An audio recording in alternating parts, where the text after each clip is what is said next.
Good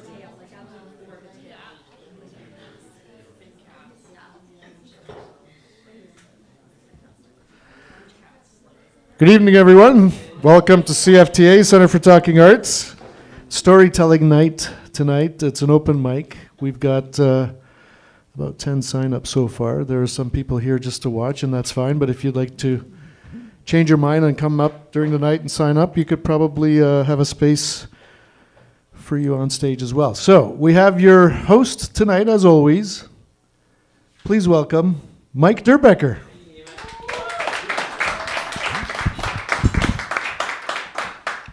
Sound of applause is wonderful. Thank you very much. Just in case anybody, this is great, man. There were people here who are like faithful performers, and you have no idea how good that feels for a storytelling event that I wanted to do 2 years ago now. That Jake was nice enough to allow me to do. So to see the same people come back and perform is an incredible thing. So if you have been here before and you're going to perform, or if you've been here before, you just want to hang out, give yourself a hand, please. Self-congratulation, I love it. To anybody who's new to this, either as a viewer or as a potential performer, let me give you a very brief bit of background as to the difference between storytelling and stand-up comedy. One is storytelling and one is stand-up comedy. That's about it. They're close. It's not quite the same beast. Stand-up, you can think of a funny story, it's got to be funny, and you have to be able to bounce off the audience quickly. Storytelling, it can be funny, it can be serious, it can do both at the same time, which is difficult but really great to watch. But it's a very different beast. There's not usually a lot of back and forth. So this can be pretty much what you want it to be. There are a lot of people who do both stand-up and stories who come here and perform, and they're more than welcome to do so. I had a great point about that was incredibly intelligent. Pretend that I said it, okay? I've had a really long... Oh, my God. I know, you're too kind, all of you. You'll have the standing ovation later. I've had a crazy, weird, stressed out day, which I will not discuss because it would make me crazy and weird and stressed out. But very happy to be here. Anybody who's a first-time performer, please, like Jake said, go over there, sign up. Anyone who is coming up, I'm asking you keep your piece to around 7 minutes, 8 minutes. And that's about it. There's not really any, what's the word I'm looking for? There are no fences facing. Tell what's honest. I mean, the poster I put together for this event, I think I said, what's hiding behind your eyes? Yeah. Oh, can you do that again, just in the microphone, please? That's so cool. Just an old line, which I may actually use later tonight. Just the idea that, my line has always been, I tell stories about stuff I can't forget. And that doesn't mean they're horribly serious or incredibly funny. It's just stuff that sticks. So I hope anyone who comes up tonight can do that. And no pressure whatsoever. It's the 21st century, so I have the sign-up list here. First person is someone who walked in at random 6 months ago? September? Wasn't it random? I thought it was. I thought you were waiting for a bus. No, that's Oh. that couple was on their wedding anniversary. Oh, that was okay. Yeah. You know what? I'm not going to make any further introduction other than this gentleman has surprised me every time he's come up. I have no idea what he's going to do, and that is the best way I can introduce somebody. This is Frank.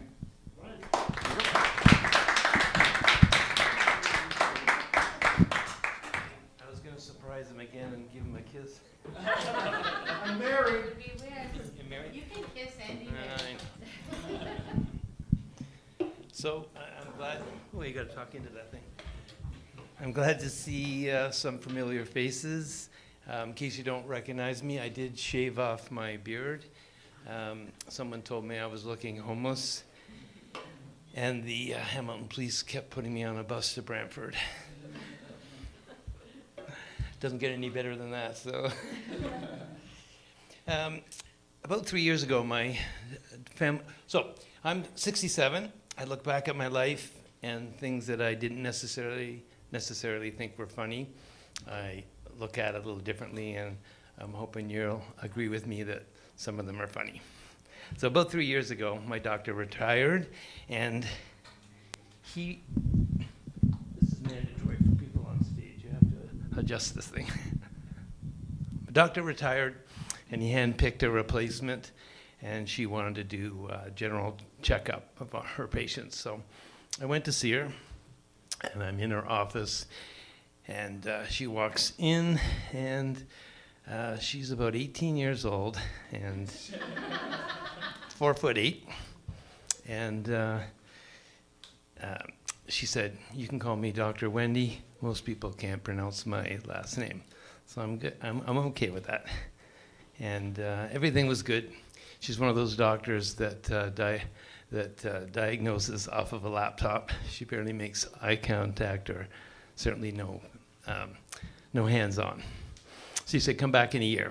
So I came back 12 months later, more blood work, and I said, "Good morning, Dr. Wendy," and the doctor said, "I'm not Wendy, she's on maternity leave."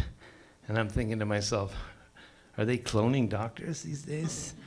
Anyway, she says, "Everything looks good, but you might want to eat more greens."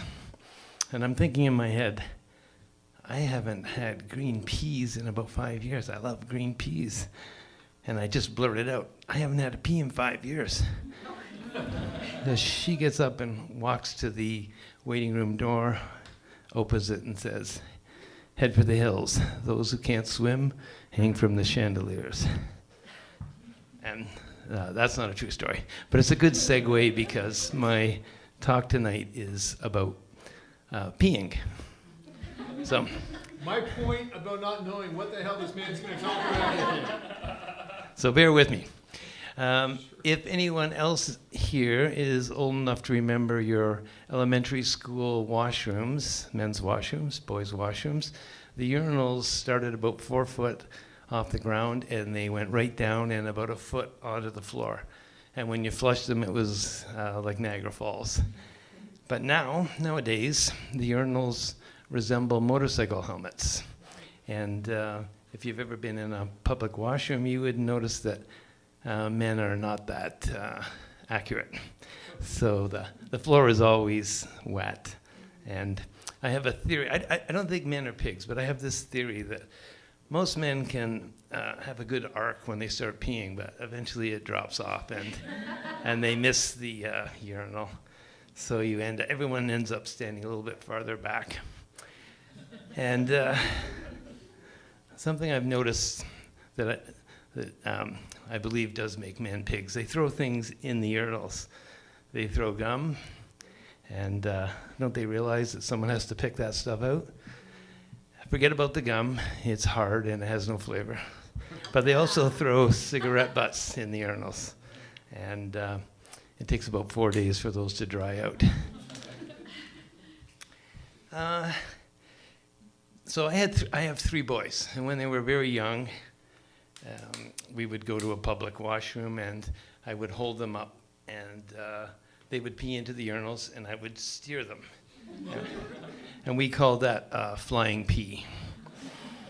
And one time we were at a Blue Jays baseball game, and my 5-year-old, maybe 6-year-old, said, "I have to go to the bathroom, Dad." So off to the washroom we went.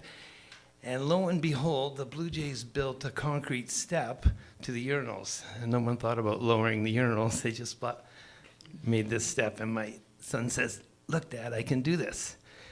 So I'm like, okay, learning experience. He hops up on the stairs. He drops his shorts, and they land right on the concrete step. Not a big deal. I'm not going to blow this moment. He has his pee. He bends down to pick up his shorts and sticks his head right in the urinal. So I said, we won't tell Mom about that part.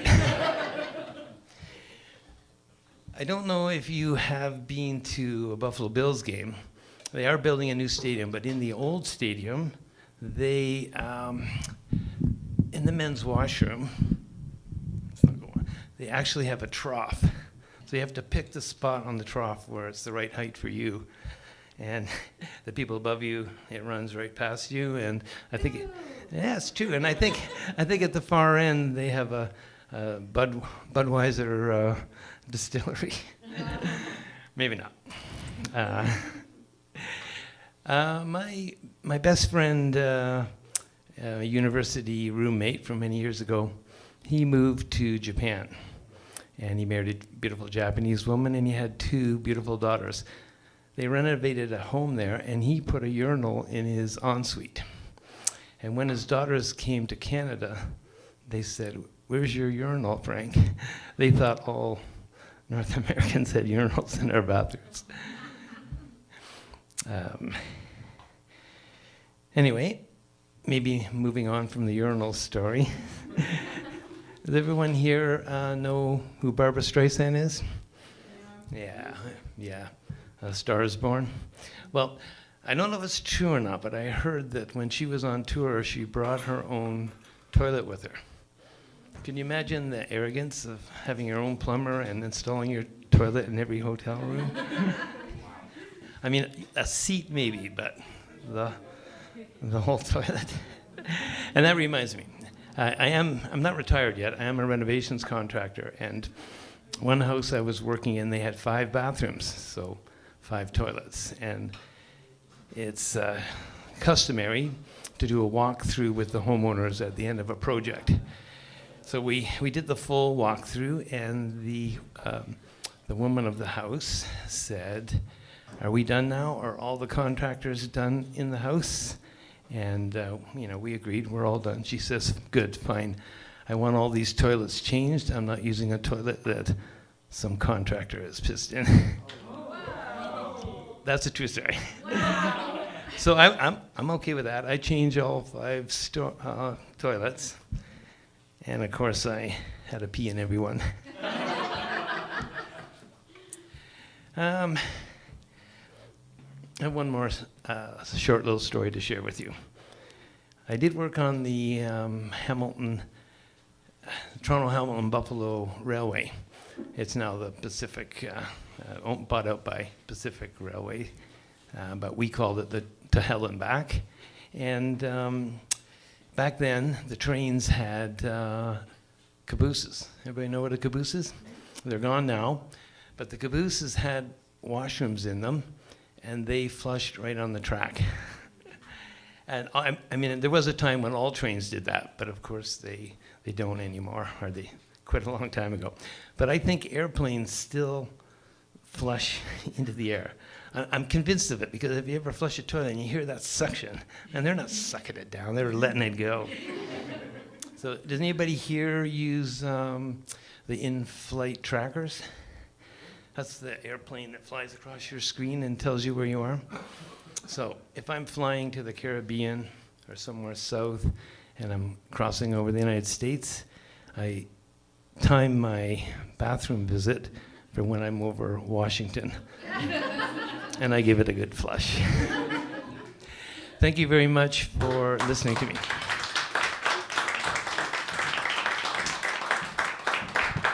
Wasn't sure if I wanted to shake his hand after all the bathroom talk, but life's too short, right?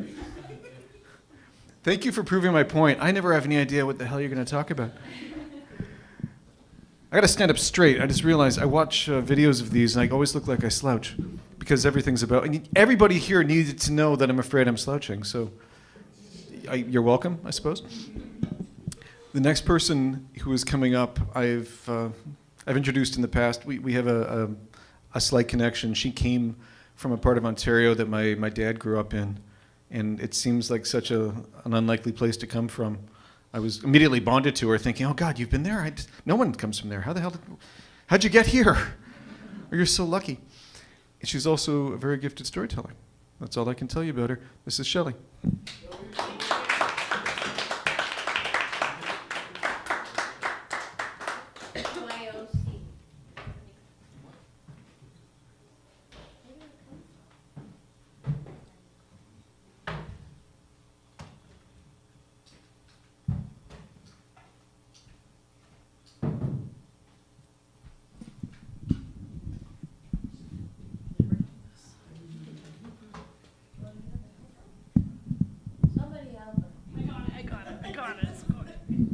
Carry it around anyways. Hello. You are here at a very serious trial, and you're all jury members. So I'm going to introduce the character, the suspect, and I'll explain her extensive criminal history, and then relate her latest crime. This is Tuna. Tuna is a gangster mall. Clearly not to be trusted. Steals money, wears expensive pearls. Not to be trusted. She will be placed in the seat of honor. The real Tuna is at home, sleeping on the couch where she's not supposed to be. Will it stay? It won't stay. Sort of. Okay, there's Tuna. Tuna has an extensive history of being bad. She doesn't listen. She doesn't come when she calls. But her most recent story is very serious. And so we have to make a decision. She's either guilty or not criminally sane. That's the only two options we have. So, story starts like this. I'm in an exam. I keep my phone on silent because people call me and have panic attacks all the time. I get out of the exam. There's 5 phone calls on my phone, all from the same person. I'm like, oh no, today was the day that they came in the apartment and they painted the wall. What could have gone wrong? So I'm on the bus on my way home from the exam, and I call my superintendent, and I go, hi, today was painting day. How did things go? He starts to laugh. He says, well, she was very happy that this nice gentleman with a paintbrush came to the apartment to visit her.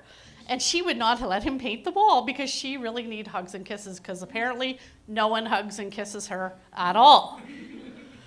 So, of course, he's trying to paint the wall. It's low on the floor, so he's got to lay on the floor, which is perfect for a beagle because they're not very tall.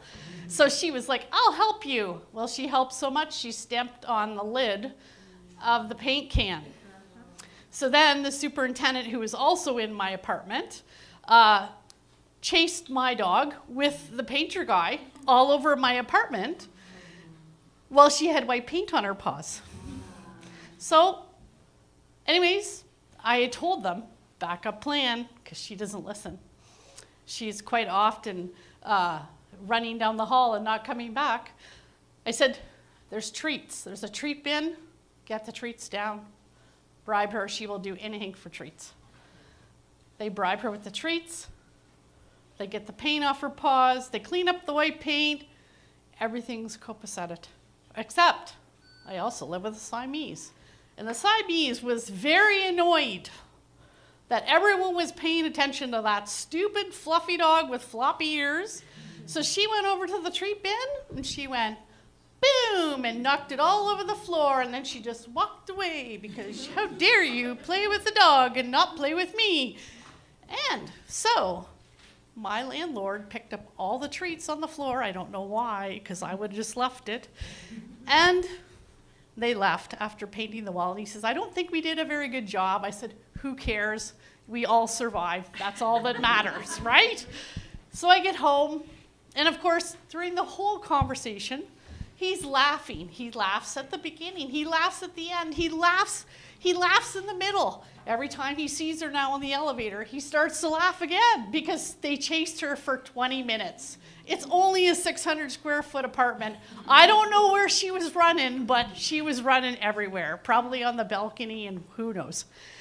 So anyways, that is the story of Tuna, the very ill-behaved beagle, who promptly, when I came home, said, oh, it was so boring here. Where have you been? I've been so alone. Nothing's happened. Can we go to the dog park, please? And I'm like, no, I already know what you're up to, Missy. I know what you were doing.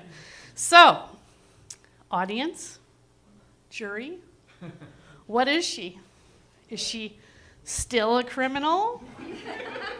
Is she criminally not responsible because she's insane? What are our options? Hands up, hands up. Criminal? Hands up. No criminal, no. Oh, Tuna, you're getting off again. Not responsible due to insanity. Oh, the whole room. Tuna, you're saved again, dog. You're saved again. Thank you.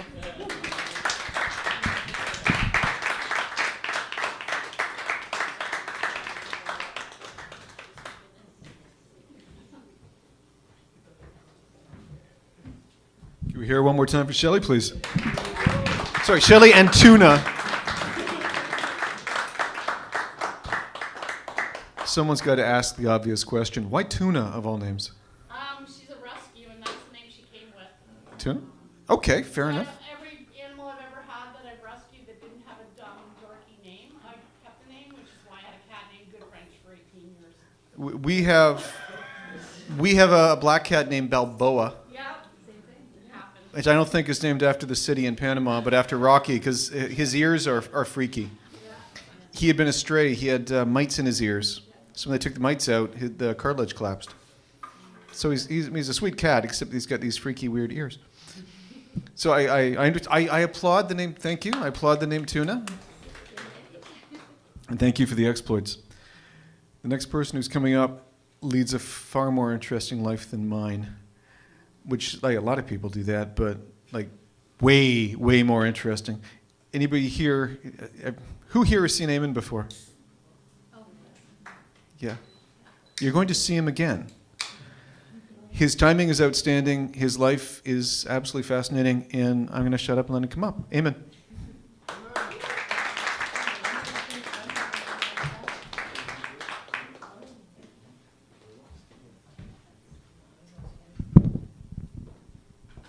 So I'm here to talk about Michael Jackson. No, I'm not here to talk about Michael Jackson.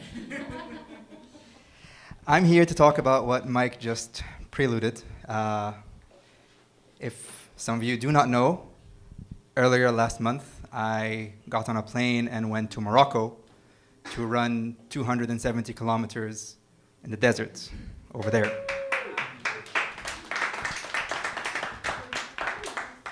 And since I'm standing in front of you, you can see that it went well. Yes, barely.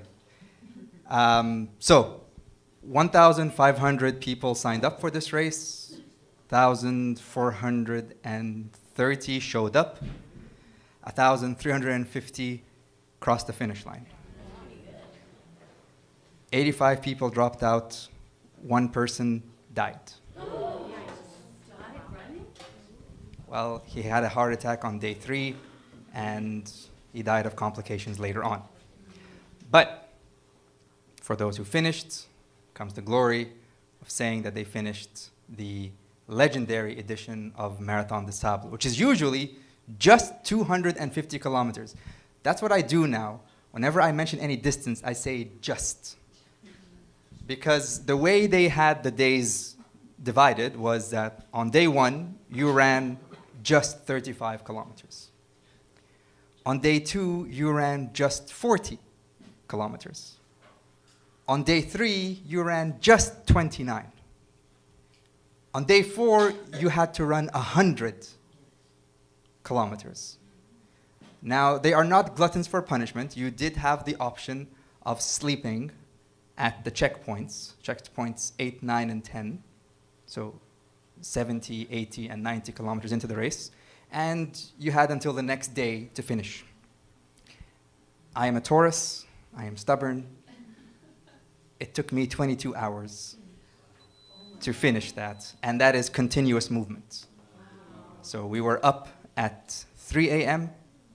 to start running at 5, and then 22 hours later, I'm crossing the finish line. Day 6 of the run, day 5 was a rest day, I earned it. Day 6 was just 42, and then the last day of the race was just 23. So the just distances were okay. What I'm here to do is to give credit where credit is due and to say thank you to everyone that made that journey possible. At the beginning, there were 2 people. Everything I like is in 4s. That's why I tried to sign up for number 4. So 2 of my friends had run this race before. They gave me their gear. They gave me their advice, Christine Kreta and Muhammad Al-Matar in Kuwait. Then you had my brothers, Akram and Omar. Akram sponsored my shoes, and Omar sponsored my food. Oh, I forgot to say that you had to carry everything that you needed on your back during the race. So my bag was 8.5 kilograms on day 1, not including water. Okay, so the water they would give you, as much water as you want. You carried it in 2 flasks, 750 milliliters, so 1.5 kilos of water. At the race, I was fortunate enough to be put in the same tent as the family that usually always finishes in first and second place. Okay?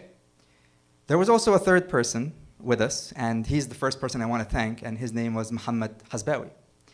Him and I were friends through a WhatsApp group. Then when I got to the race, we ended up sharing a tent together, and he was just super helpful. Super helpful in the fact that he blames me that he's not top 100 because I slowed him down, whereas he made me run so much faster than I should have on day 1. For 20 kilometers, I'm trying to play catch up with him.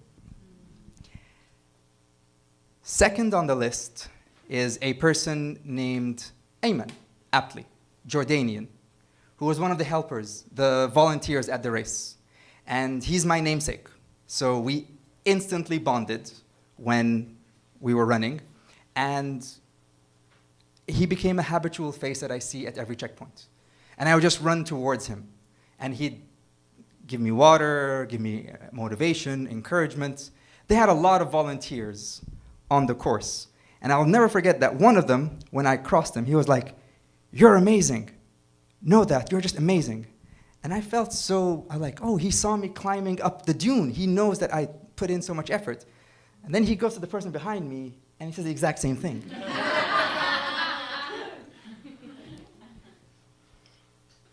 So, Ayman. Yes, we were. The other 2 people that I have to thank on this race were Victoria and Marloes. To them, I have to say Dankeschön, because they're from the Netherlands and Germany. And on day 5 of the run, which was just 42 kilometers, my ankle was completely out of surface. Like it was swollen 3 times its normal size, and I was hobbling along, and they saw me coming up behind me, and they said, "Do you need medication?" And they gave me painkillers. And had it not been for those painkillers, I would not have been able to finish the race running. I would have crawled to the finish line, but thanks to them, I was able to finish standing up. And the last person I want to thank is Anna. Anna, to you, I have to say, spasiba bolshoi. Anna was the volunteer who was at the finish line when I crossed on the 4th day after 100 kilometers. Now, I might have gone over. You need to understand that despair kicked in at 92 kilometers because from 92, it's dark, you can't see anything. All you have to show you where you're going is a light, a headlamp on your head, and that circle that it does in front of you. For 8 kilometers, you don't see people, you don't see anything to your left or to your right, you have beautiful stars above you, and I have no idea where I'm going. And I was just fed up. I wanted to be done with the race. And Muhammad, once I got to the tent, told me that my fastest 5K was my last 5K, because I could see where I have to go on the horizon, but I couldn't figure out how to get there. So I'm running, and there are dunes, and there are people that are coming up from behind me and so much faster than me. But when I got to the finish line, I broke down.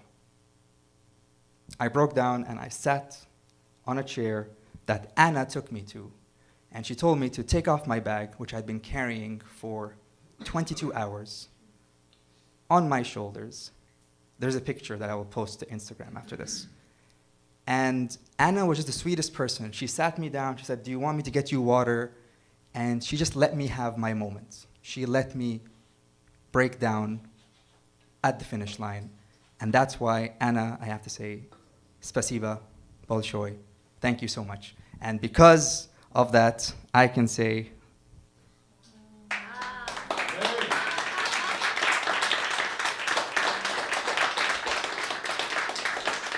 legends. What made it very great for me is that it's the 4th edition of the race, and I turned 40 last week. Thank you so much.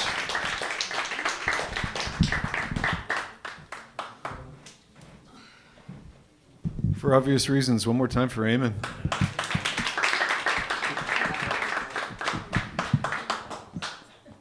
I overuse this expression, but I cannot imagine a moment of that much heat, that much distance, that kind of like unfriendly territory, and doing it. Okay, firstly, doing it willingly, and secondly, actually managed to do it without having to be hospitalized. So, in addition to being a great storyteller, he can say anything he wants at my routines, my evenings, because I have no idea what the hell he's going to talk about. We have somebody else who's coming up now. I'm looking for Lauren. That's you. Okay. Here's Lauren.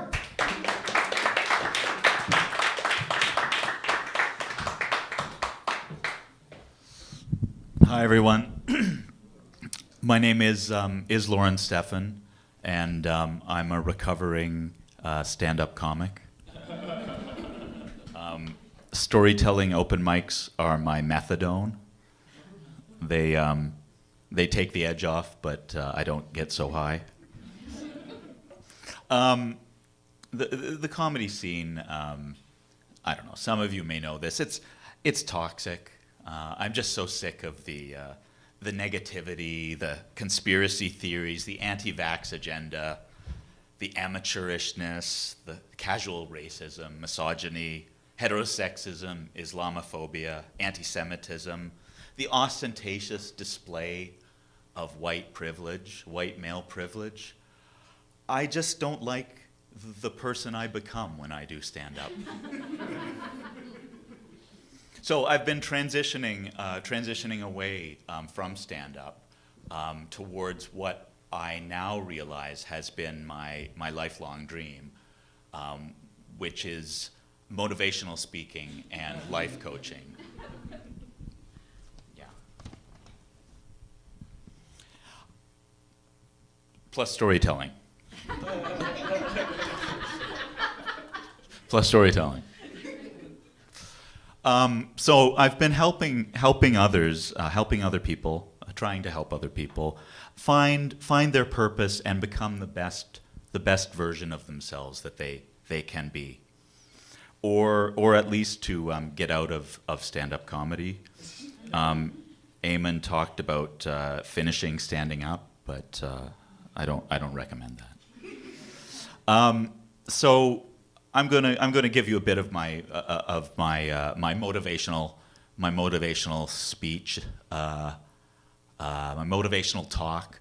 First of all, let's talk pronouns.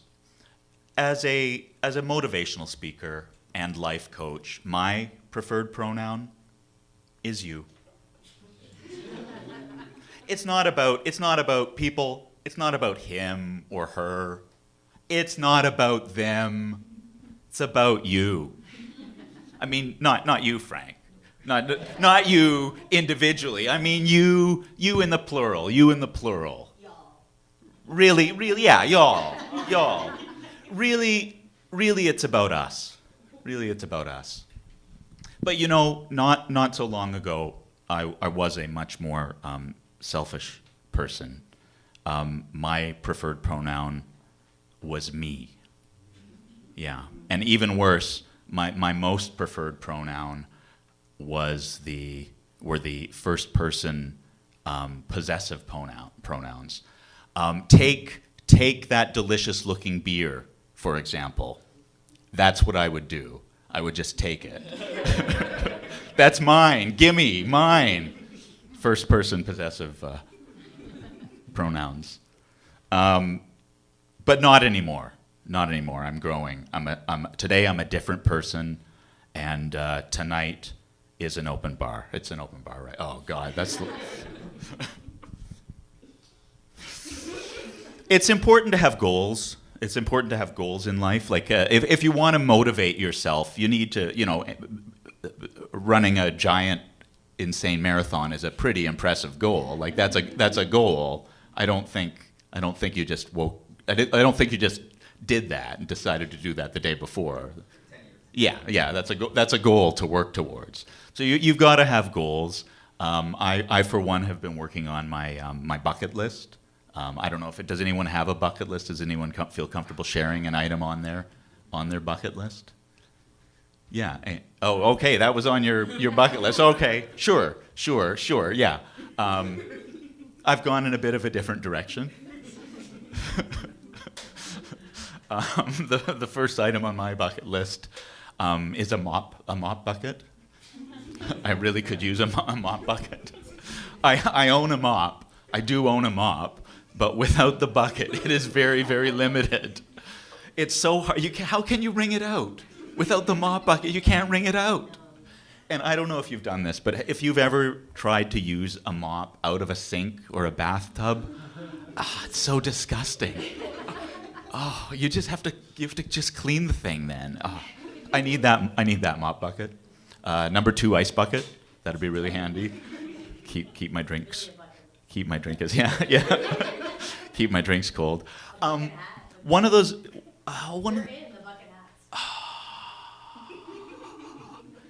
You know what? I had one and I just lost it in Jackson Square. Like, that's not. I'm going behind. I'm backtracking on my bucket list. I've now got number 3 is just a garden bucket. One of those collapsible rubber garden buckets. I think that'd be really handy. I live in an apartment. I don't have a garden, but they're just waterproof. Okay, I do have a story. Speaking of death, people. It looks like I am not going to die the way I had hoped when I was a young lad, eaten alive by a Tyrannosaurus Rex.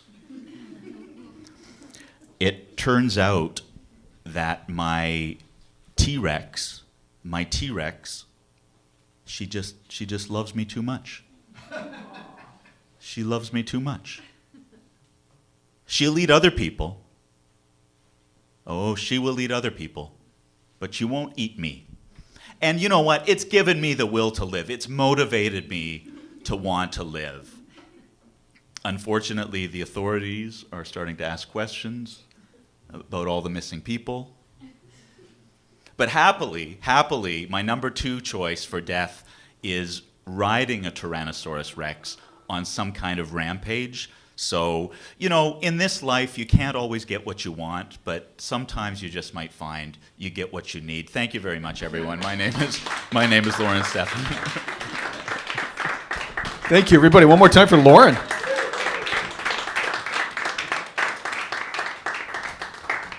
I don't think I'm alone in saying, Lauren, you're a freak. And I mean that sincerely and with a great deal of respect. I don't think I've been at any event here where someone brought up I'm assuming the T-Rex is, of course, your favorite dinosaur. Or are there just so many it's hard to tell? Yeah. If I've cloned a T-Rex, that's got to be my favorite dinosaur. Or maybe they're just easy to clone. I mean, a friend of mine cloned velociraptors once, and God rest his soul. But I like a man who follows his passion. I'm just going to make one more recommendation. Over there are drinks and there are snacks for those who want either drinks or snacks. Just to remember that. Next person is going to come up. I have I've asked him for a favor. I wrote a play around a month ago and did a reading here, which was great fun. And I'm writing something else right now where the characters are Catholic. I'm not Roman Catholic. The characters are, and I don't know what I'm writing about. And I asked him this really weird esoteric question. And he answered it perfectly, and I'm honored that I know someone I can ask this bizarre esoteric question to, and he doesn't look at me and go, "Why are you doing this, Michael?" He actually just answered it, and He's a great guy. He's also a great performer. I've seen him do stand-up. I've seen him do storytelling. You are about to see him do storytelling. This is Toshi.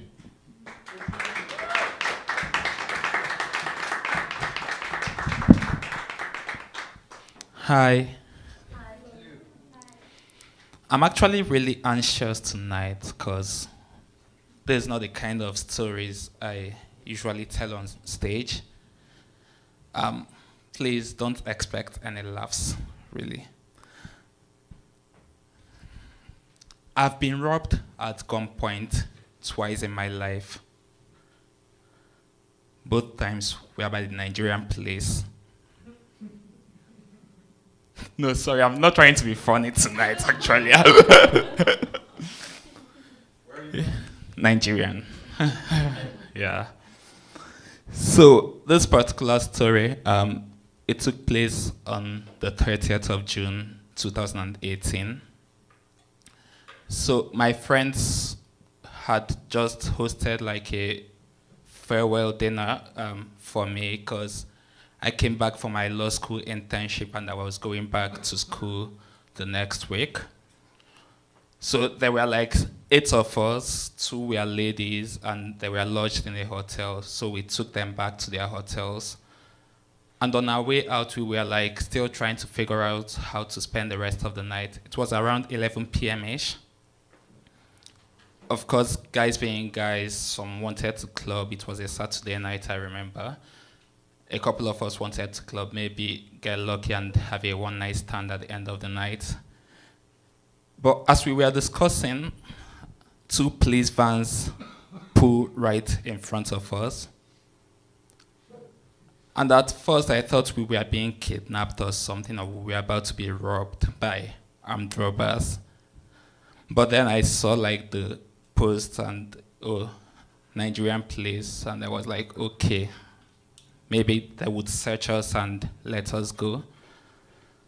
But before I could say anything, like a couple of them had come down and one of them landed a slap on my face, like without me saying any single thing.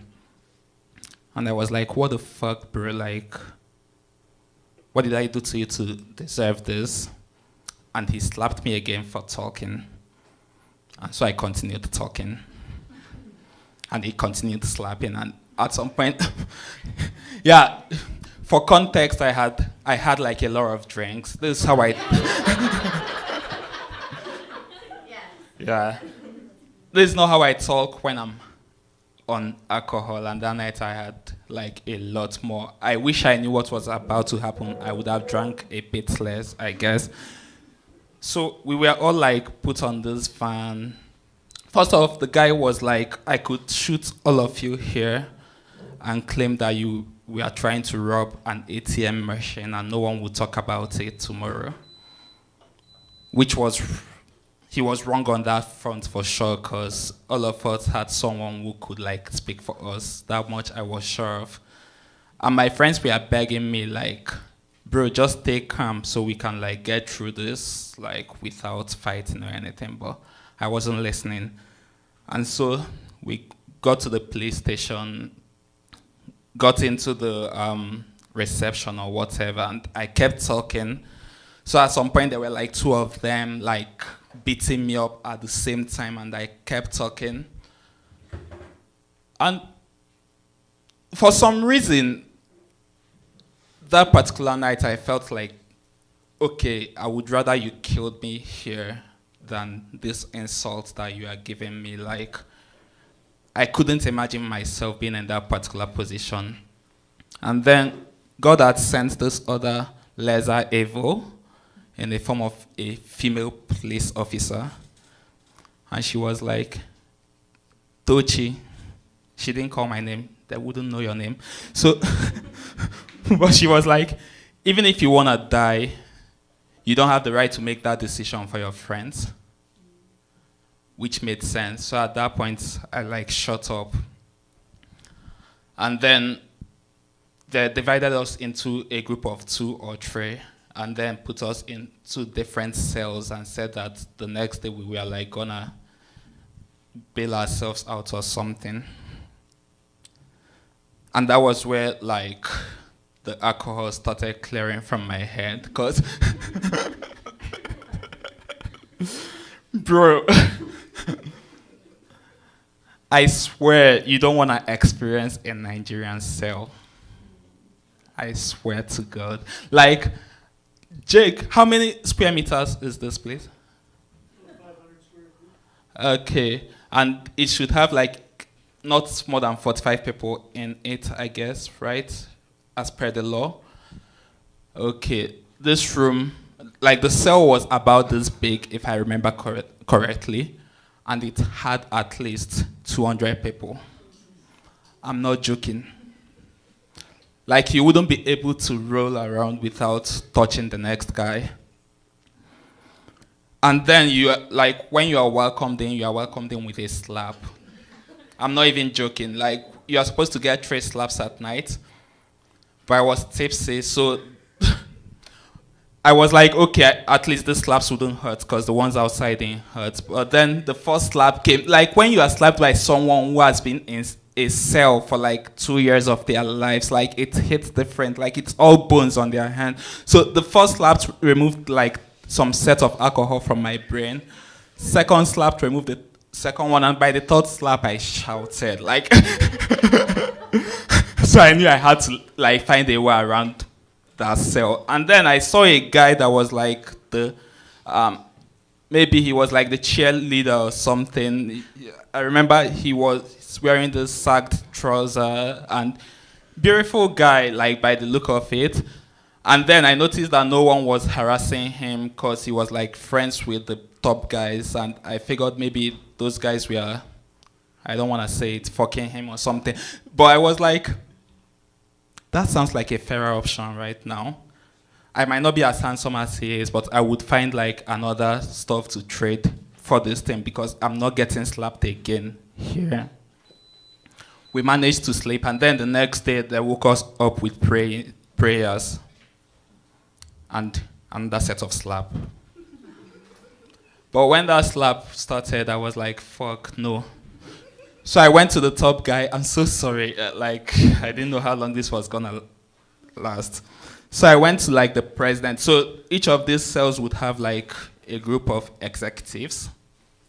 So I went to the guy who I figured was the president, and I was like, bro, you might not know who I am, but I work with the chief judge of the state. So what are you in here for? And he told me like his story, which might have been a lie or something. But I made a trade immediately, like, if you spare me from this nonsense, I'm bringing my boss, so would like bail you out from here. And this idiot agreed with my lies, and I was spared. And as soon as that happened, like a couple of minutes later, they came and called our names, so we got out from the cell and we went back to the place where we would now meet with the guys who arrested us. The name of the guy who arrested us was Ugo. I hope he's dead. That's why I used that was. So we go into the office, and he was like, your friend here is the reason you guys actually entered that cell. We would have just held you in holding and then collected some money from you guys this morning and let you go. But we wanted to teach him in particular a lesson, which was me. But then something watered my eyes there, because it wasn't even about us at that point. For me, I was like, okay, this was a good adventure to have and all. But then there were like 2 ladies who worked in the hospitality industry as sex workers. Yeah, which was illegal, of course. And they had been arrested the previous night as well. So only one of them had the money to pay for their own bail, which was around 10K, if I remember correctly, 10,000 naira. So since the other person didn't have money to pay for herself, this man was like, okay, I'm gonna take you home. Like the one that paid, like, we'll go home together this afternoon, have sex, and then I can bail your friend out for free. Guys, 10,000 naira in Canadian dollars is $10. Yeah. So this guy was getting like 5 hours worth of sex. at $10. Well, to be fair to him, as at then the value of the naira was much higher. As at then it was like $20. So, and this was so fucking painful because I looked behind him and there was this picture from the UN, like an award from the UN to him for his contribution to world peacekeeping or whatever. I don't even know how to finish the story, but yeah. So, okay, what brought up this story for me? This wasn't what I was supposed to talk about tonight because I always want people to be happy, yeah? But then earlier this week, I just checked my tweet and I found out that another police officer in Nigeria shot someone. Like, they literally tied up this guy with his hand behind his back. He was begging them. This police officer didn't even have any single emotion on his face. At least Ugo, when he was beating me up, was angry. But this guy wasn't angry, nothing. He cocked his gun for like 2 minutes because it took him so much time to cock his gun for some reason. And then he shot this guy in broad daylight, killed him. The other police officers hailed him. They put the body in the car, and they went away. People talked about it on Twitter for like a couple of minutes, and no one talked about it again. I was already, like, as a Nigerian, you are numb to stuff like this because it has happened for so long that you no longer feel it. But that day I was feeling super guilty, and then I just got off my phone and I spoke to my girlfriend immediately like, yeah, babe, I want some pineapple on my pizza. Yeah, that's how numb you get to stuff like this. And I just hope that you guys never get to experience a life that make you lose all sense of empathy for your fellow humans. Thank you so much.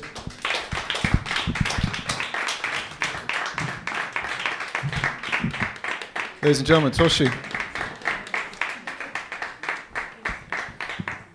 I don't want to overuse this expression. This is stuff I can't imagine. So that's one of the reasons I always like him to tell a story. And wow, I can't.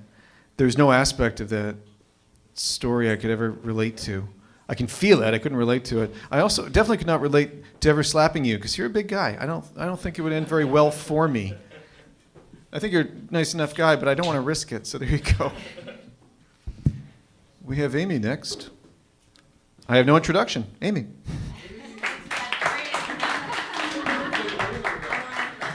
No. How is that? Really low. Yeah. Really low. Yeah, no, maybe that's fine.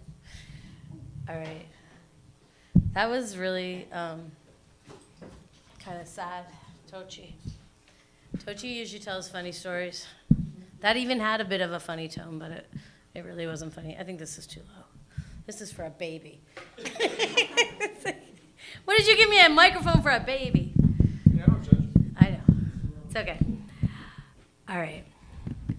That's much better. All right. I was going to read a poem, which I often do, or I'll read a story.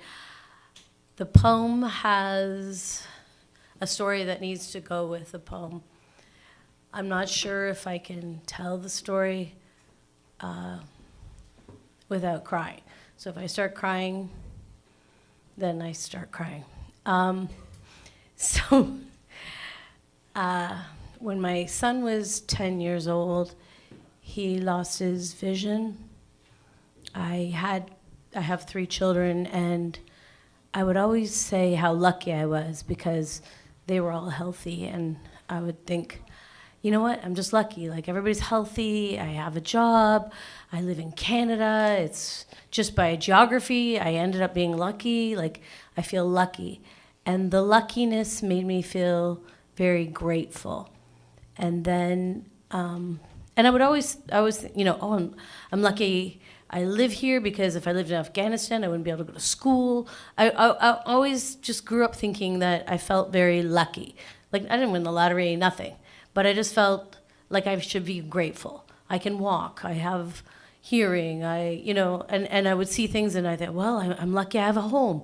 I'm lucky I have heat. And it's been sort of the way that I've always lived my life. At 10 years old, my son lost his vision completely in one eye. And within 3 months, he went from 20/20 vision to losing 96% of his vision. He had a condition, still has it, called Leber's hereditary optic neuropathy. It's just a crazy thing. It's in your genes. And I am the person that gave it to him because it's transferred through the mother, even though I don't present with it. So I had a lot of, I don't know, maybe guilt but I didn't mean to do it, but I gave it to him. But what else happened was I was not lucky anymore. I felt very unlucky. And I would even talk to people. I just couldn't do anything. I cried all the time. And I couldn't go to work. And I couldn't sleep. And I felt so much like nobody could ever understand what my life was like. Nobody knows. And I would tell people, oh my God, I've never heard of that. Like nobody had ever heard, I must be the most unlucky person, right? But I would try to tell myself, but my other two kids are healthy and I have legs and I have enough food, but I couldn't break it. Like I couldn't feel grateful. I could only feel just sad all the time. I every day looked dark, bleak, awful, and I felt like nobody ever could understand how I could feel.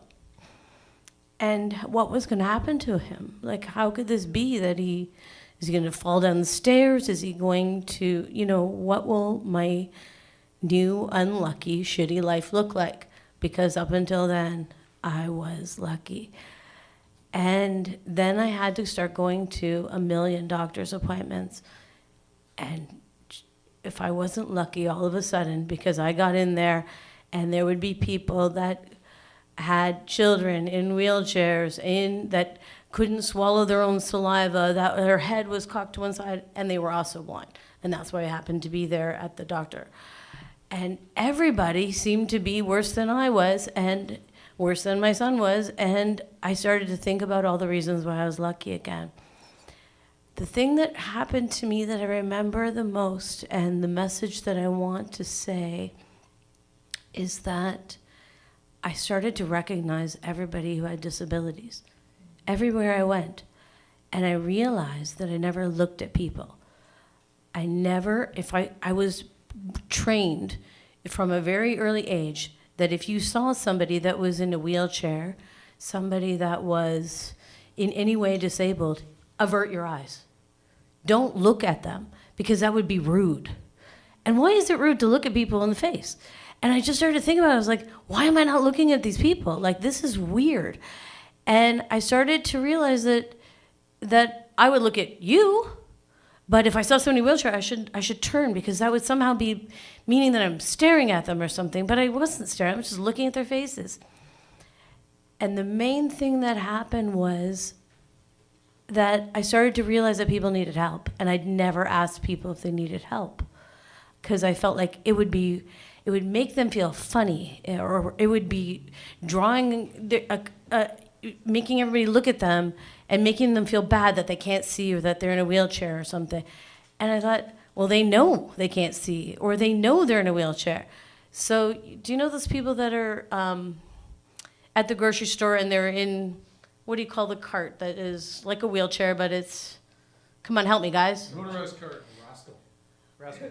Yeah, they have a little basket in the front. The first thing I realized was you can only get groceries that you can reach.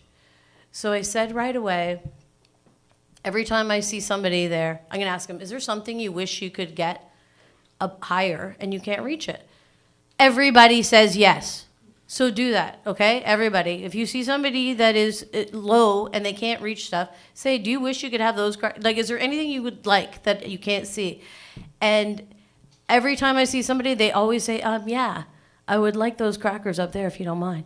I'm like, geez, how easy was that? And I spent, 50 years not asking anybody. That was, what's wrong with me? And then I started to see people who were blind and I'd say, hey, do you need help getting? Yes, actually, I'm trying to meet my friend, but I don't know which corner I'm on. I became the helper. I felt really bad that I was such a shitty person before that. Anyway, that's just the end of my story for today, because I don't think I can talk anymore about it without being preachy or boring.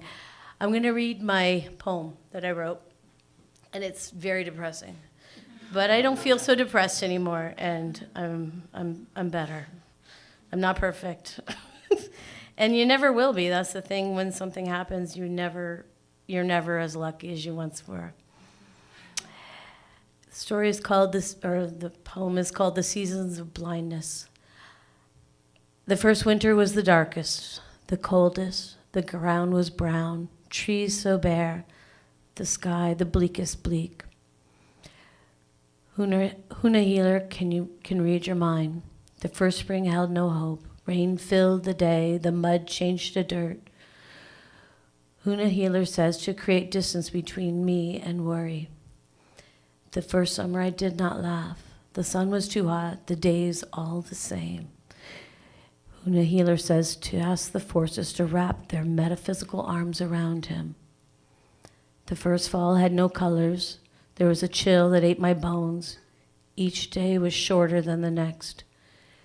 Huna healer tells me to flip the monkey off my back. She sees my path. I want to feel lucky again. I want to give him my eyes so I can be free.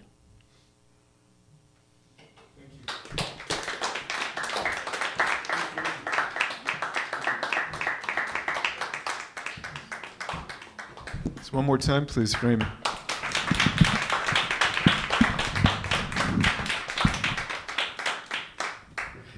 That was absolutely gorgeous, and you did not bring down the room, okay, if that's what you're worried about.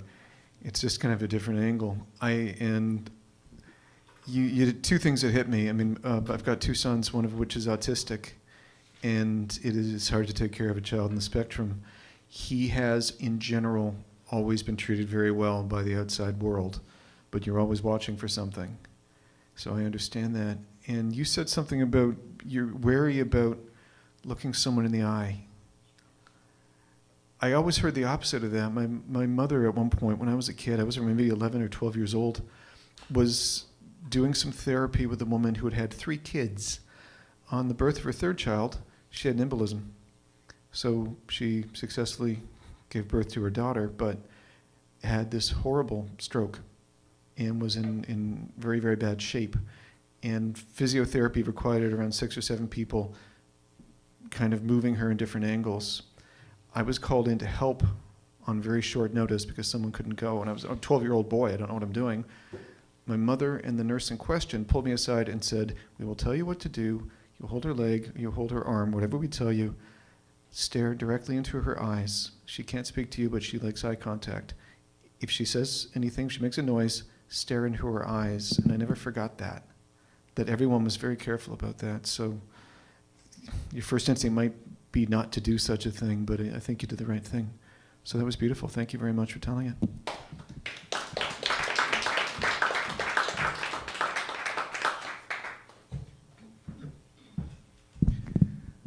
I always stand behind a mic stand, so I don't want to. Change of pace. And definitely change of story. I mean, we've had someone being jailed, someone talking about urination in great detail, someone going across Egypt. I want to, and I always tell people, my stories tend to be kind of serious and artsy, but they're not always. For example, I want to make an offer to everybody in this room. I would like to offer you the opportunity to be a Canadian citizen and never, ever spend another dime on bank service charges for a one-time investment of $75. Cash. Next time I do the story, I'll get to Bitcoin, but right now it's got to be cash. And let me tell you why. Okay. I'm a technical writer, which is exactly as much fun as it sounds. There are 6 big banks in Canada. I've worked for 3 of them. Banks are incredibly boring to work for, but they pay really well. And in all 3 jobs, I have essentially done the same thing. I write newsletters, or I manage their intranet, or I write meeting content. So around 15 years ago, I am working for one of these banks in Toronto, and I get taken away from my usual job to suddenly work with a bunch of salesmen. I mean, essentially, they're selling investment plans. And I've been sent to work with them because I have to write an article about somebody they want to pump up. So these guys, I mean, they're nice enough guys, but they're all in their very early 60s, maybe late 50s. They're all from small towns. They were a bank clerk at one point, and then they were investment people, and then they made a lot of money. They were all from small towns in Ontario. They were all really into hockey. They still play hockey. They told me that they could have gone pro. You know the type, right? Yeah. Frank was the guy who was in charge of them. No relation. And I mean, he's a nice enough guy, but he didn't quite know what to do with me. He said, hey, Mike, do you play a lot of hockey? Well, no, I don't think I played hockey after I was 12. You didn't? What were you doing with your time, Mike? Well, I was a theater student, actually. I did plays and stuff like that. Mike, what were you doing? What were you doing? Like when you were a teenager? You know how many hours of ice time I had? I had 14 hours of ice time every week, which is almost impossible. And I had like hundreds of hours over the entire year. I was on the rink. I was in the locker room. What did you do with your time? I said, I had girlfriends.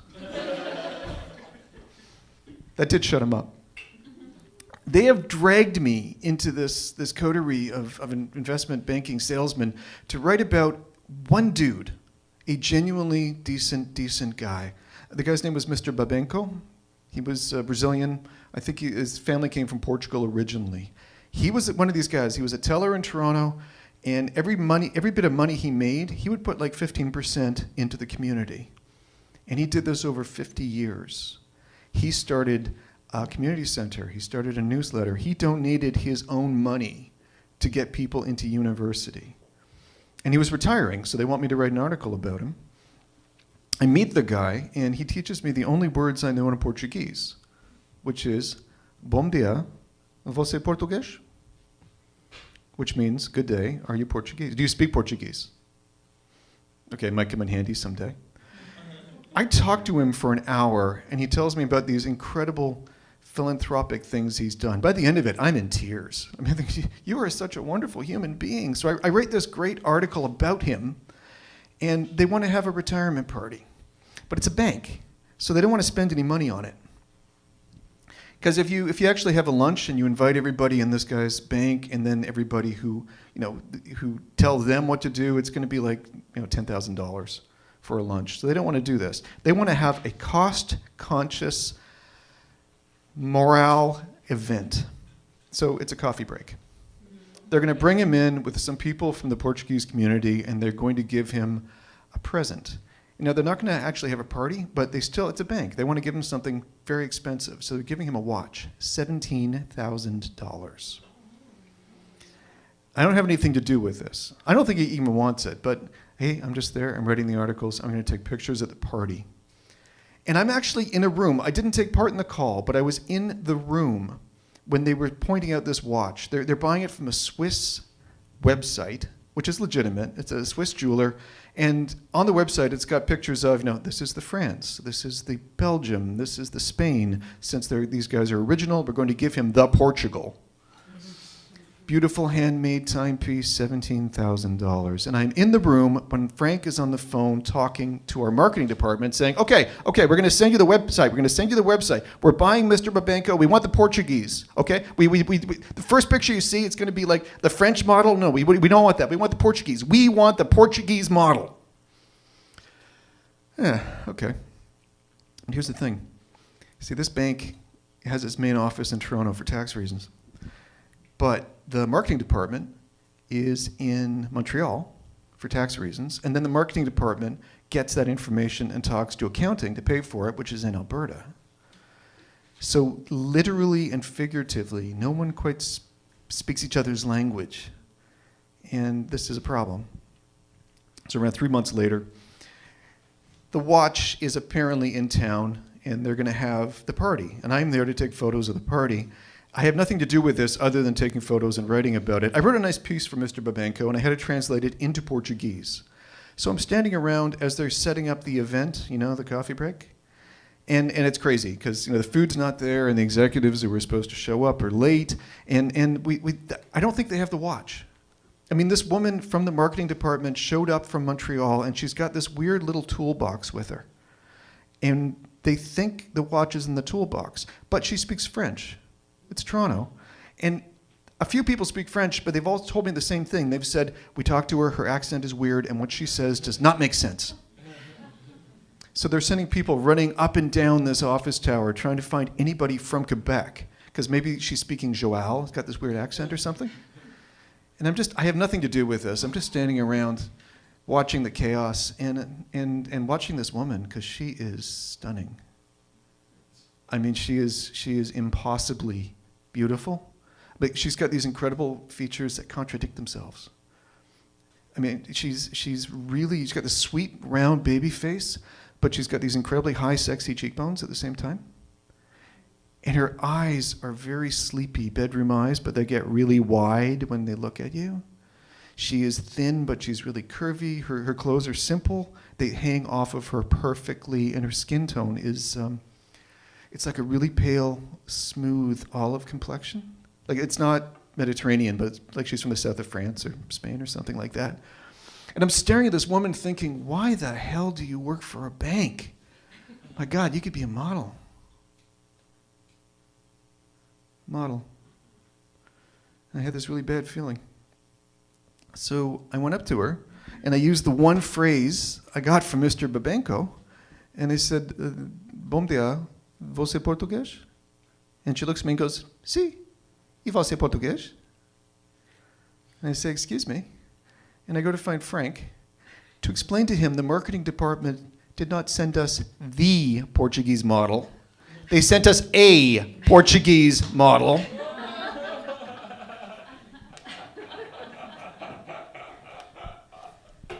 He doesn't believe me. It's an event for the Portuguese community. We find a translator in 15 seconds. We ask her outright. And she says, yes, yes. Her name was Adelia Fernandes. She worked with an international modeling agency in Montreal, and at the request of our marketing department, she has arrived to take part in this event. We just stare at each other. And through the translator, we say, okay, there's been a big mistake. We're terribly sorry. We will get you back to Montreal as quickly as possible. And then Adelia begins to swear. Like, I don't speak Portuguese, but I knew exactly what she was saying. And she opened that little toolbox, and that actually turned out to be her makeup kit. And she pulls out a contract that was drafted and authorized by our marketing department and paid for by our accounting department that said she is going to be paid $17,000 for the duration of the event, which is a coffee break. We don't know what to do, but Frank, for all his faults, is a really smart guy. He looks at me and goes, Michael, come here. Get the Portuguese version of your article. Get a highlighter. Highlight whatever paragraphs you think are most important. We're going to hand that to Adelia. She will read it in Portuguese. Mr. Babenko will translate it into English, making this a truly bilingual event. And go to the website, get a photo of the watch, go downstairs to the print place, put it in a frame, and we'll tell them it's being shipped. And it worked.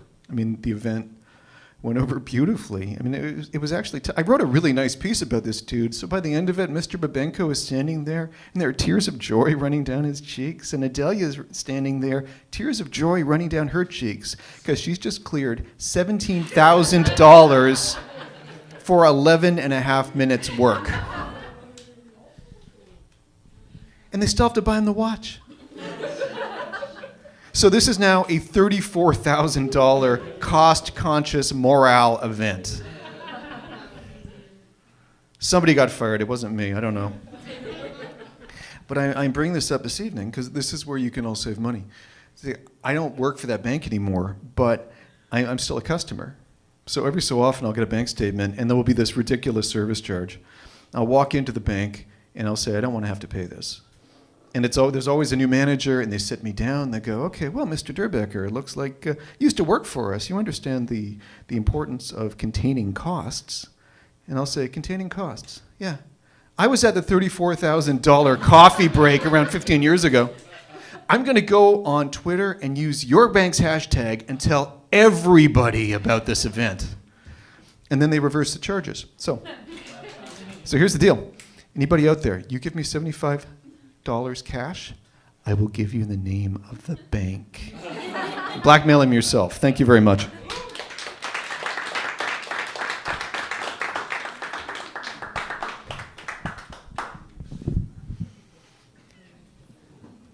Moving on. I'm kind of blind as a bat. I have glasses. I can't wear them up here. It's weird for my eyes. We have Stephanie. And with great simplicity, we have Stephanie.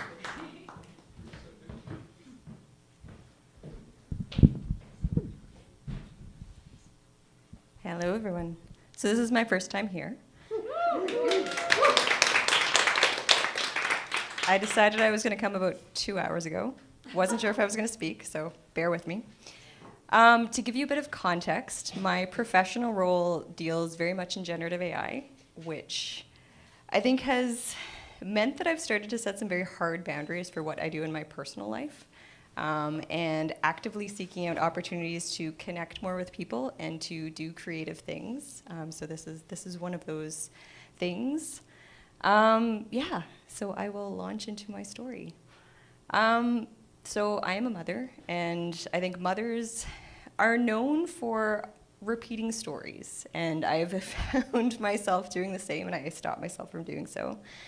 But my mother has a story that she likes to repeat of me. It's when I was in kindergarten, and the story goes that it was winter.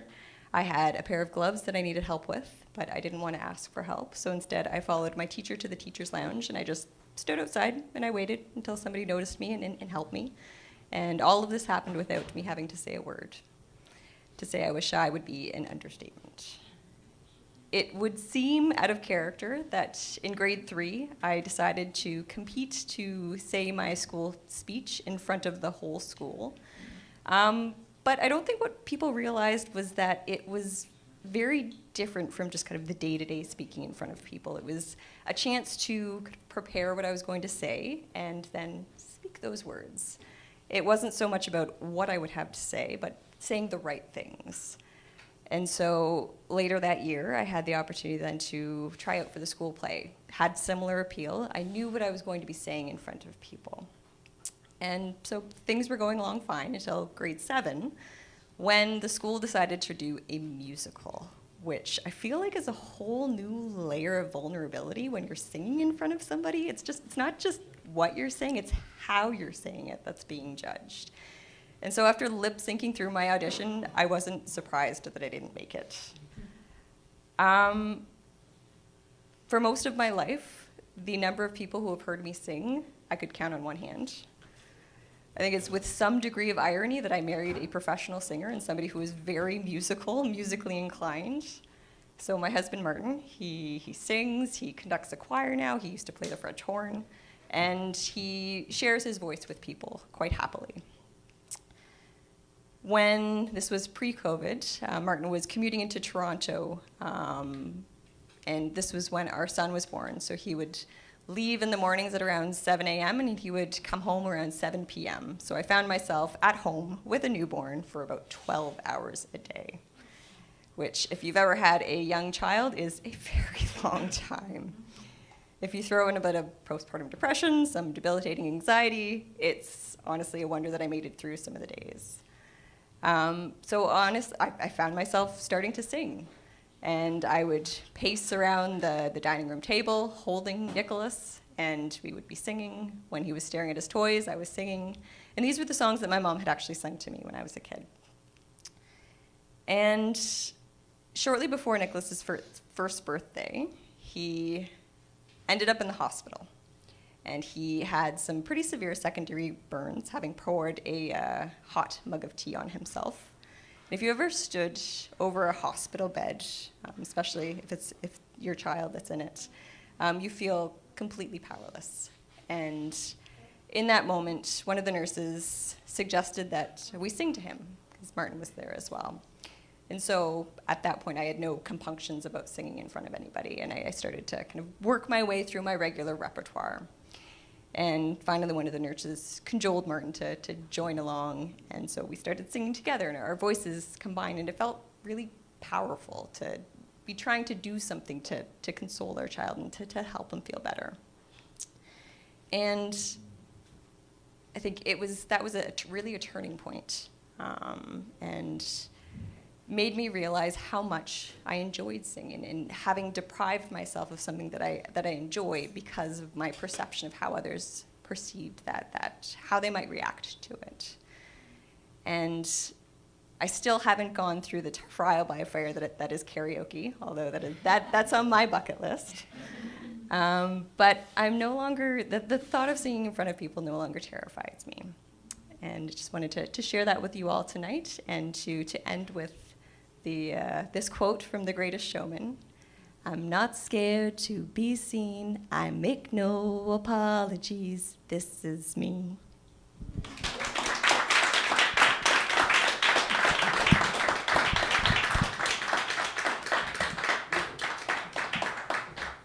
One more round of applause, please.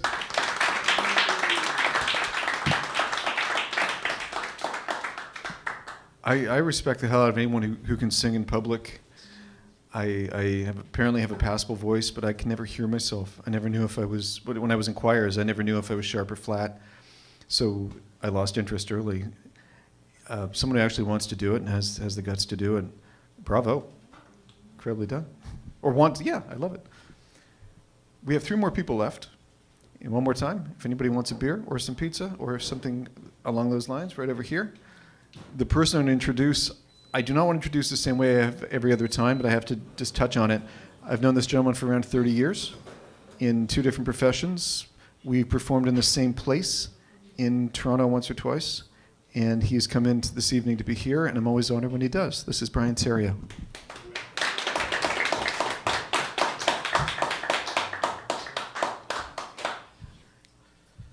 I used to do a lot of reading when I was in high school. It was one of the ways I could get out of my own head and kind of escape from my family.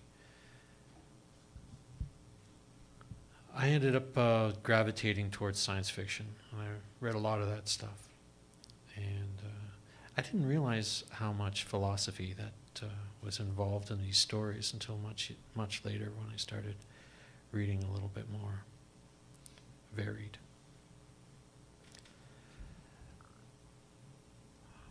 Recently I've been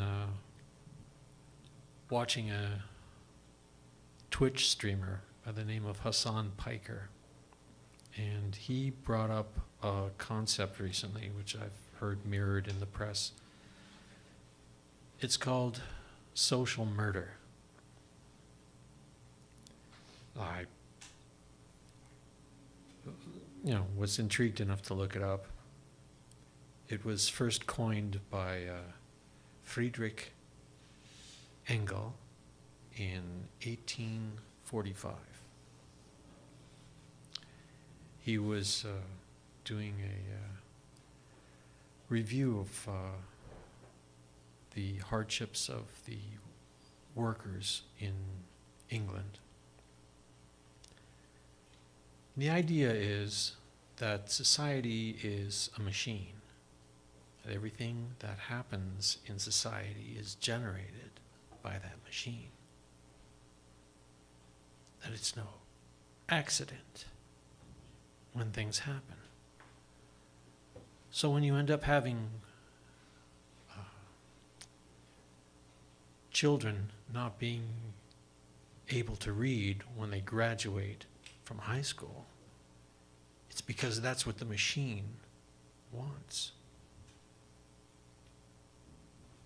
When people are homeless, they starve to death. It's because that's what the machine is made to do. It's a shame. It's capitalism is the machine. Now, Engel was one of the inspirations for somebody named Vladimir Lenin, who helped lead a bit of a revolution in Russia. And when I was working with Michael earlier at a computer animation place, it's just after the wall fell, and the place flooded with Russians.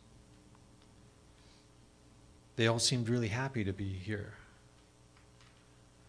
to be in North America, to be free from communism, give them a chance to stretch their legs and make some money. But I would laugh, because every once in a while they would ask a question about what we were doing and why we were doing it that way. And he would say, "Oh," after the explanation. And they would walk away, and I could hear them muttering, "Capitalism." I thought, that is true. At least they could recognize that. But we got into some discussions about it in the smoking room.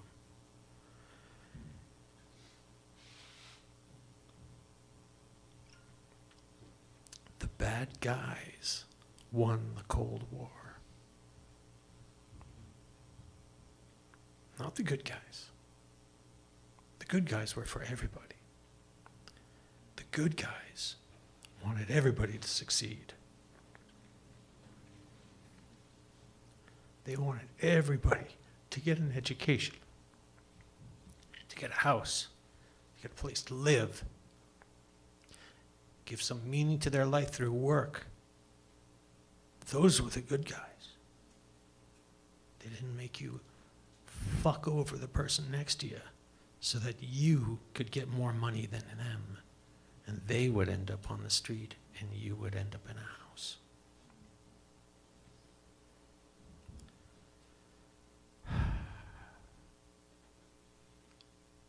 Gotta say that today is the 1st of May. A lot of people in North America don't understand that today is May Day. It's Workers' Day.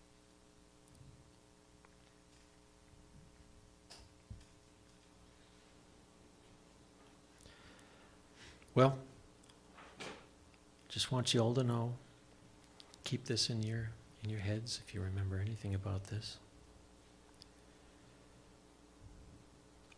All profit is theft, and all power to the people.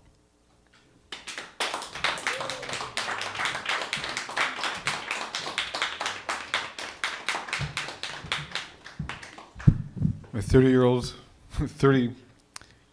neither of us are 30 years old at the moment. My friend for 30 years, Brian Terrio.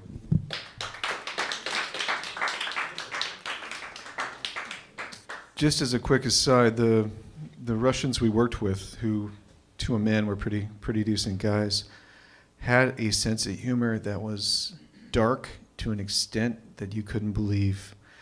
We worked with the guy who had been a doctor at one point. When the Russians were leaving Afghanistan, I'm remembering this right, the Russians left Afghanistan in 1984, because it didn't exactly go swimmingly well for them. He wasn't a doctor at that point, but he was a medic. And he told us a story that he arrived, with a bunch of Russian soldiers, and the first thing they did when they got to this base, where they are surrounded by Mujahideen in Afghanistan, is that they would take them to a school bus, essentially, a transport bus that had been shot to hell thousands of times and was patched in a bunch of different ways. And they were marched out and told, examine this bus very carefully for the next hour, and people walk around it and make notes about bullets and stuff and entry points and what was broken and how it was fixed. And then they were marched into a room where the sergeant said, now, we obviously have a problem here because the locals really hate buses. They just hate buses. We don't know why. I mean, we're in them sometimes, and they shoot at the buses, and we're in them. That's kind of a problem. We're trying to tell them that buses aren't harmful. They're really useful. You can get like 20 people, 40 people, like completely flat. And he said, I never forgot that. He doesn't know whether they were trying to be funny or whether they truly believed that the buses were the problem. I never forgot that story. We have 2 people left, and the first person is going to be Adrienne. And here she is. Hello, yes, I'm Adrienne. I'm a comic, but I actually have, I started writing as a really angsty little 14-year-old, some poetry, but that's not, we're gonna do a bit of both because we're an integrated person. Okay. I had a bit of a come to God moment today, which is fucked up for me, you should know that. Because I like to think myself a bit of a spiritual rebel. But I struggle with admitting this out loud because I fundamentally feel we need an overhaul of modern man bastardized religion because all we can seem to do is kill each other. And there are no good guys in war. Plus, you've jumped the shark on religion when the Catholic Church and the WWE could trade tips on fashion and pomp and circumstance at a yearly convention hosted by the Trump administration and sponsored by McDonald's and Monster Energy drinks. Oh, I almost got it all out without tripping. I swear, though, if that comes true, like The Simpsons, fuck that, they better also pony up on the suicide booths from Futurama. I'm out. That's my limit. Okay, now this isn't funny whatsoever. I'm going to sit down. I might cry. Also, for legal purposes, we're going to say this isn't to do with anything real, okay? This is based totally fictional.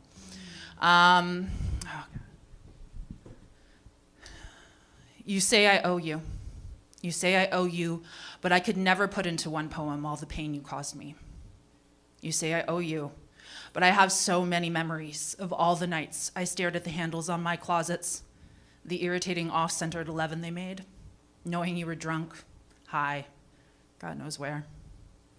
I'd send 12 messages, call 8 times, stay up till 3 a.m. crying with no reply, wondering where you were, if you were alive, if you still loved me. Sometimes I wouldn't know until the next day when you finally rose. My concern always seen as an overreaction. I grew tired of it, so I dove in after you. But you say I owe you. I stupidly risked my own life, and you told my parents I caused your addiction. But you gave me my first line. I pulled us both out of addiction then, but you say I owe you. I only ever wanted to love you, but you wouldn't let me. Not really. But I wanted to prove it, to love you hard enough you'd love yourself. So I gave and I forgave over and over. I gave pieces of myself to you until I could no longer recognize the person I was. But you say I owe you. My body gradually fell apart.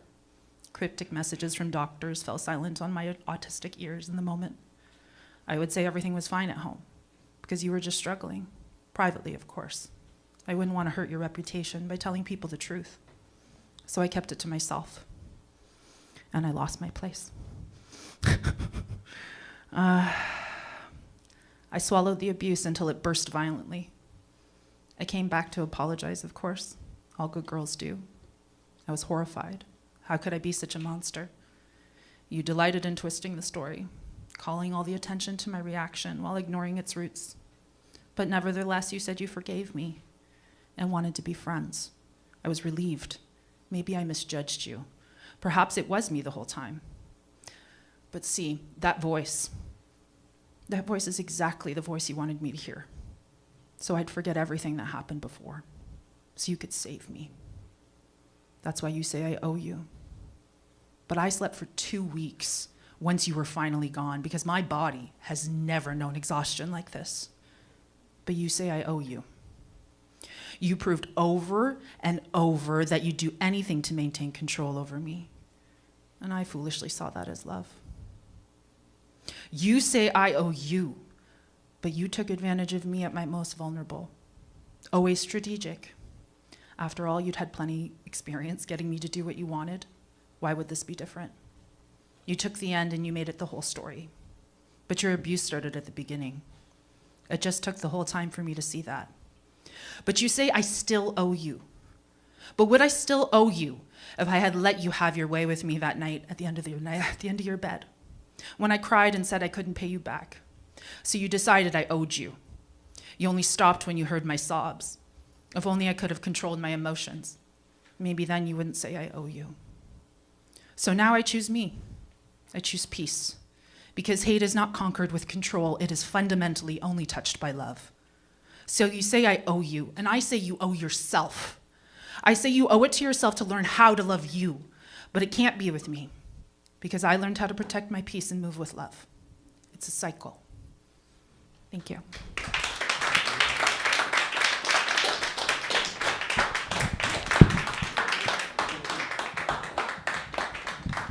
That was Adrienne. I'm sorry, I'm going to ruin your last name. Bouillard? Yeah, Bouillard. Wow. That was incredible and raw. Thank you. Please come back anytime you want. One of the things I love about this event is that you have highs and lows. You have really light and really dark material. That's incredibly raw. You said you slept for 2 weeks when something was finally gone from you. I had a bad relationship where I realized I hadn't eaten for the last 2 months of it, and wasn't sure whether breaking up was the right thing, but around 10 days afterwards, I was hungry for the first time in months. So I understand that kind of response. It's hard to explain to somebody, but the moment you hear it, you recognize it. So thank you for telling the story very much.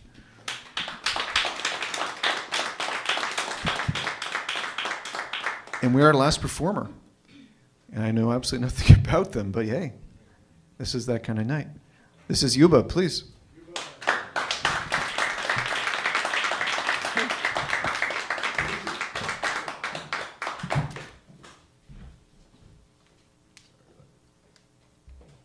I'm not often caught off guard. That's why I have my water today. I'm going to need it.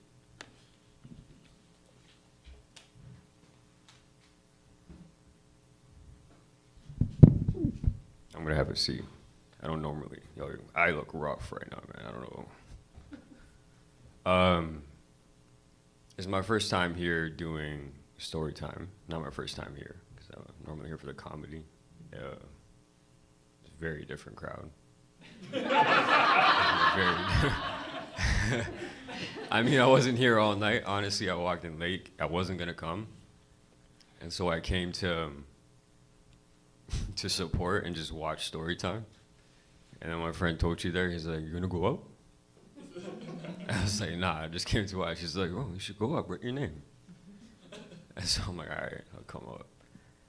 And then I seen a few people go up, and I'm like, "This is serious." So, I don't think we're not getting, how much time do I have? Turk, how much time do I have? Oh, 6 minutes. 6 minutes? 7 Ooh. minutes, 7 minutes. That's a lot of time. He knows, because I usually go over. Take it off. That's up to 6 minutes. It's up to 6 minutes. You're the last one, so. I mean, I could talk, but we're not going to end on a light note. Probably not. Nobody held in a laugh today? The whole show? Nobody, you guys, nobody here?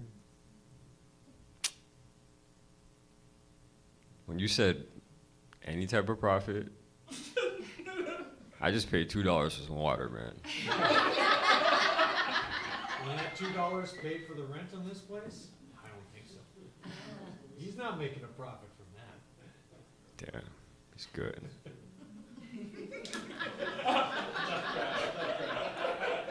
With the Republican colors, huh? I had to get one in, I'm sorry. So, we could talk about story time. I was thinking in like the last 10 minutes, what's a moment that like changed my life? Maybe I'll try to leave somebody with something, like what's something somebody said to me? And naturally, like I'm thinking about my father a lot, because that's where the name Yuba comes from. It's his nickname for me. He had a unique nickname. And I lost him back in October. But I felt lucky because he was in the hospital for 8 months. And so I have 3 other brothers. I'm one of 4. I'm a twin. He's like, what the fuck? He doesn't know that about me, I don't think. I have 2 older brothers who are twins as well. So it was kind of cool. When we're in the hospital, you just see 4 brothers. Damn, this is different. I can't even joke my way out of this, right? parents' death. Oh, it works. I had to cut the tension for a little bit. I might do that every now and then, but yeah, okay. I'll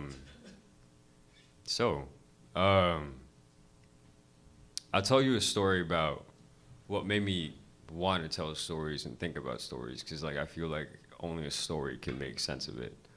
Like my dad, he died in the hospital, but after being in the hospital for 8 months. But before that, this is 2012, he almost got killed at work. He was a cab driver, and that was the first time I seen him in the hospital. So I thought this time when he was in the hospital, it would be a lot more tough for me. But no, I felt like it was easier to be there for him this time. But the first time, I remember I couldn't even see him because it's on the news. Like it was real. Like you can Google it after if I give you his name. But it's like big. I think Polish dude like had a machete, and the way my dad tells the story, I don't think I'm gonna have enough time to tell the whole thing. He basically, the guy asked for directions, but not specific directions, and like for a cab driver, that's like a pet peeve because he needs to know where he's going. And when he pulled up, basically the guy pulled up with a big knife and tried to kill him. And I don't know, like my dad's kind of a gangster because he fought this guy off with his hands, and he said the only reason he didn't end up chasing him off was because he had a piece of his tongue cut off. It got reattached. It got reattached, you see? Up and down. But the only reason it got reattached is because he saw a cat, and he's like, if I chase this guy, the cat's taking my tongue. Survival skills, right? He's crazy. He fought off a guy with a machete and thought, okay, I need to be able to talk and tell this story. Nobody's going to believe me if I have a really thick lisp, apparently. Is that what happens when you have half a tongue? Okay. No, I think not a lisp.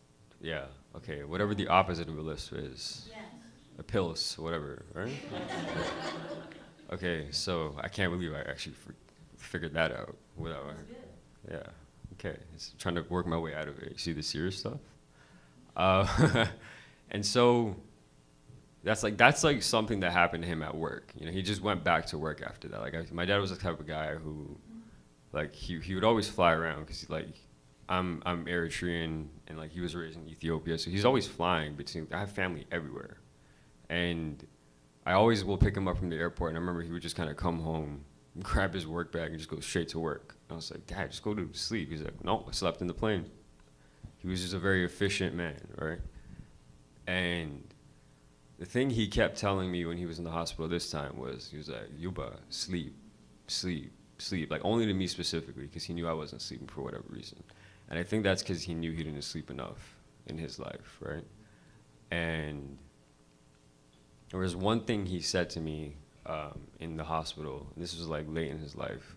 And he wasn't really that aware, but he would kind of come out and in it a bit. I don't know if it was like the hospital drugs or whatever, but for real, like it does happen usually towards the end of somebody's life. And he was like, Yuba, I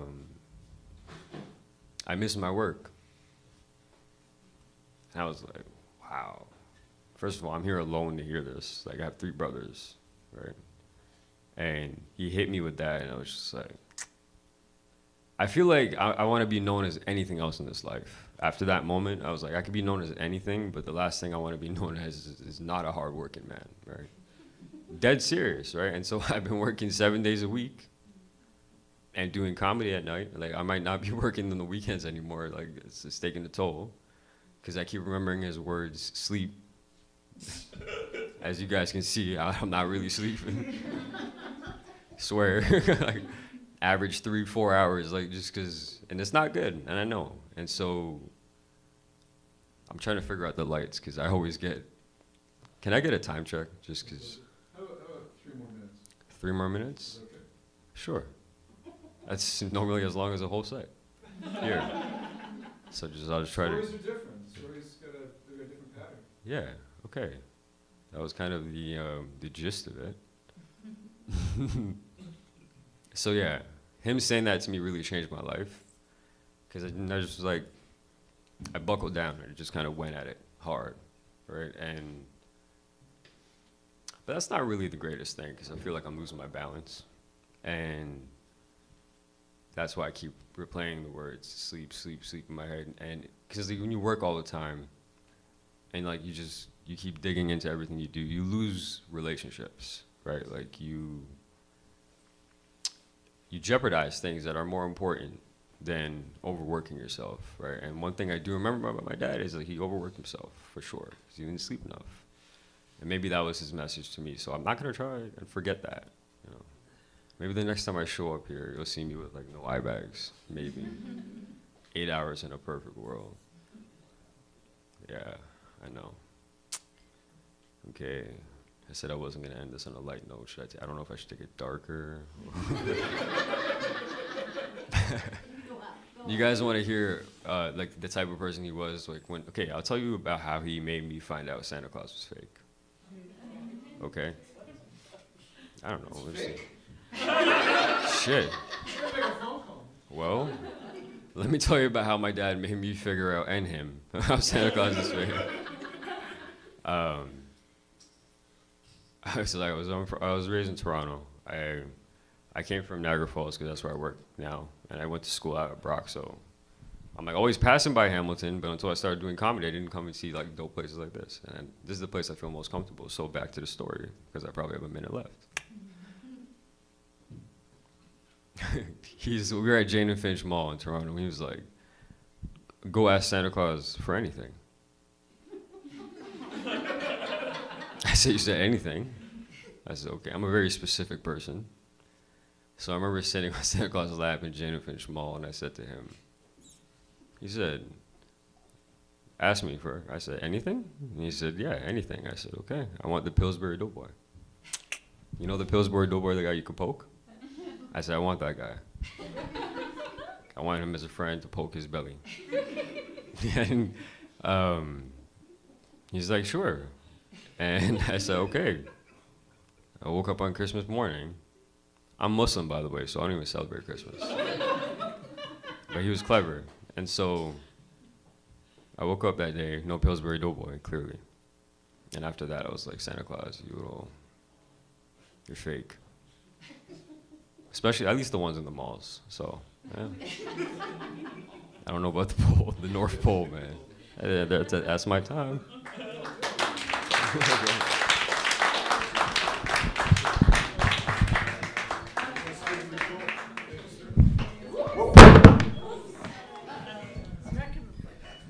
The dude dropped the mic, literally.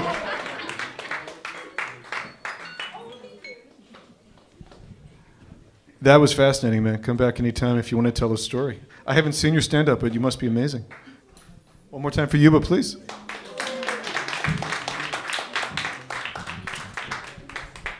And we're at the end of the evening, so just one more time.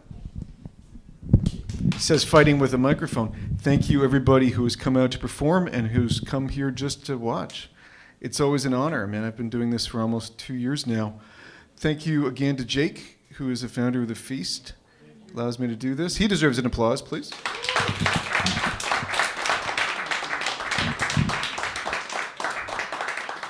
And anybody who was here tonight who didn't perform wants to come back and do it, you are more than welcome to. You can see me on Instagram and on Facebook if you ever just want to send me a message to book a spot in the roster early. Please do that. Please come back next month. Thank you, everybody, for your attention, your stories, and have a great month. Cheers.